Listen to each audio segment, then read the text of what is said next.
नमस्कार मंडळी. मैद्याचा आणि अंड्याचा वापर न करता अगदी साध्या सोप्या पद्धतीने बनवा पॅनकेक. तर चला जान्हविका रसोईमध्ये रेसिपीला सुरुवात करूया. एक बाऊल गव्हाचे पीठ घेऊन त्यातले अर्धे पीठ चाळून घेतले आणि अर्धे पीठ शिल्लक ठेवले. आता शिल्लक राहिलेले पीठसुद्धा चाळणीत घेऊन त्याच्यामध्ये पिठाचा निम्मा भाग, अर्धी वाटी पिठी साखर, 1 टीस्पून दालचिनी पावडर, 1 टीस्पून बेकिंग पावडर आणि 1 टीस्पून बेकिंग सोडा. आता हे घातलेले सर्व साहित्य चाळून घ्यायचे. पिठी साखरमध्ये कधीकधी गुठळी असते, तर ती हाताने फोडून घ्यायची आणि चाळून घ्यायची. पॅनकेक बनवताना गव्हाचे पीठ असू द्या किंवा मैद्याचे पीठ असू द्या, पण ते चाळूनच घ्यावे लागते. चिमटीभर मीठ घालून घ्यायचे. मीठ जर नाही घातले तर अळणी लागेल. 1 मोठा चमचा घट्ट दही घालून घ्यायचे आणि ऐन वेळेला दही नसेल, कोमट दुधामध्ये व्हिनेगर किंवा लिंबू पिळून दूध फाटेपर्यंत 2-3 मिनिट तसेच ठेवायचे. नंतर दुधाचा वापर करायचा. याच्यामध्ये मी सुद्धा कोमट दुधाचाच वापर केला आहे.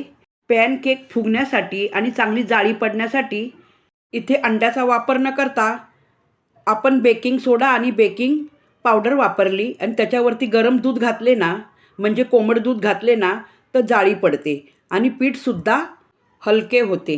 5 मिनिट चांगले फेटून घ्यायचे. कुठेही गुठळी राहता कामा नये. इडली बनविण्यासाठी किंवा डोसा बनविण्यासाठी आपण पीठ भिजवतो ना, तसेच पीठ भिजवायचे. तुम्हाला दाखवते मी. अशा प्रकारे पीठ भिजवून घ्यायचे. माझ्याकडून एक चूक झाली. मी अगोदर बटर काढून नव्हते ठेवले, त्यामुळे थोडेसे मी पॅनमध्ये बटर गरम करून वरतून घातले आहे. तर तुम्ही तसे न करता बटर अगोदरच काढून बॅटरमध्ये घालून घ्या. इथे मी निर्लेप तवाचा वापर न करता बिडाचा तवा आहे हा, आणि तवा चांगला 5 मिनिट चांगला तापवून द्यायचा. नंतर गॅसची फ्लेम मंद करून त्याच्यावर 1 चमचा साजूक तूप सोडून द्यायचे किंवा साजूक तुपाऐवजी तेल आणि बटर मिक्स करून 1 चमचा तव्यावर सोडायचे. याला बघा आता कशी हळूहळू जाळी पडायला लागली आहे. जवळून दाखवते. नंतर त्याच्यावरती पुन्हा एकदा 1 चमचा साजूक तूप सोडून द्यायचे. एक बाजू झाली, अगदी सहज निघत असेल तर पलटी करा. घाई न करता चांगले एक बाजू होऊन द्यायची. आता याला पलटी करून घेऊया. आणि पॅनकेक बनवताना तुमच्या आवडीनुसार छोटे मोठे पॅनकेक तुम्ही बनवू शकता. पॅनकेकचे बॅटर जेव्हा आपण तव्यावर सोडतो ना, तेव्हा पळीने हलकेसे पसरून द्यायचे. जास्त पसरून नाही द्यायचे. दोन्ही बाजूने छान असा गोल्डन रंग आल्यावरती आता याला काढून घेऊया. आणि तुम्हाला जर का तेल, तूप, बटर याचा वापर नसेल करायचा, तर निर्लेप तव्याचा वापर करा. पण तो तवासुद्धा तुम्हाला असाच 5 मिनिट चांगला गरम करावा लागतो. त्याच्यानंतर तव्यावरती बॅटर सोडायचे. त्याला तुपाची, तेलाची आणि बटरची काहीच गरज नसते.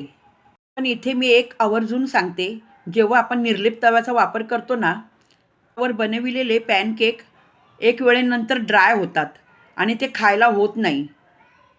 आणि जेव्हा आपण बटर, तेलाचा किंवा तुपाचा वापर करतो, हे पॅनकेक 4 तासाने जरी खाल्ले ना, तितकेच टेस्टी लागतात. जसे गरम गरम खायला छान लागतात ना, तेवढे थंड झाल्यावर सुद्धा खायला तसेच लागतात. चवीमध्ये जरासुद्धा फरक पडत नाही. आणि शिवाय मुलांच्या डब्यात द्यायला सुद्धा सोयीस्कर. अहो, लहान मुलंच काय, मोठी माणसंसुद्धा खूप आवडीने खातात. आणि पॅनकेक मैद्याचे बनविले ना, ते गरम गरम खायला छान लागतात.